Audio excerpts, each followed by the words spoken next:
तव्हांखे अपडेट कयूं। सांखड़ मां अदालत पारां क़त्ल जो ॾोह साबित थियण ते ॿिनि जवाबदारनि खे उमिरि कैद जी सज़ा ॿुधाई वई आहे। अहम ख़बर आहे। आवाज़ शेयर कंदासीं। मॉडल क्रिमिनल कोर्ट अली मुराद शर ऐं अली नवाज़ शर खे सज़ा ॿुधाई छॾी।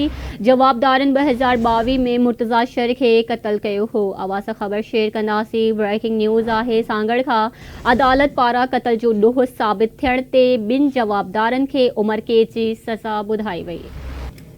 असां ख़बर शेयर कयूं पिया। ब्रेकिंग न्यूज़ आहे। सांगड़ मां अदालत पारां क़त्ल जो ॾोह साबित थियण ते ॿिनि जवाबदारनि खे उमिरि कैद जी सज़ा ॿुधाई वई आहे। मॉडल क्रिमिनल कोर्ट अली मुराद शर ऐं अली नवाज़ शर खे सज़ा ॿुधाई वई आहे। जवाबदारनि 2022 में मुर्तज़ा शर खे क़त्ल कयो हो। असां ख़बर शेयर कयूं पिया। सांगड़ मां अदालत पारां क़त्ल जो ॾोह साबित थियण ते ॿिनि जवाबदारनि खे उमिरि कैद जी सज़ा ॿुधाई वई आहे। मॉडल क्रिमिनल कोर्ट अली मुराद शर ऐं अली नवाज़ शर खे सज़ा ॿुधाए छॾी आहे। तफ़सील मालूम कंदासीं। आवाज़ न्यूज़ रिपोर्टर एडी कुंभर खां। जी एडी, छा अपडेट्स आहिनि, आगाह कजो। हाँ जी बिल्कुल। सांगड़ जी मॉडल क्रिमिनल ट्रायल अदालत सांगड़ क़त्ल जो ॾोह साबित थियण ते ॿिनि जवाबदारनि खे उमिरि कैद जी सज़ा ॿुधाई आहे।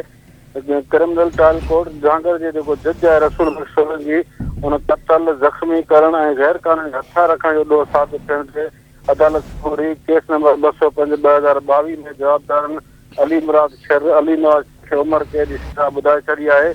झोल थाणे ते जेको आहे सो फरियादी फराज़ शर जे फरियाद ते मुर्तज़ा शर जे क़त्ल करण संदसि भाणे जे आसिफ़ शर खे ज़ख़्मी करण ऐं गैर क़ानूनी हथियार रखण जो केस दाख़िल कयो वियो, जंहिंजो अदालत सोगोरी अॼु फ़ैसिलो ॿुधाए छॾियो आहे। जी।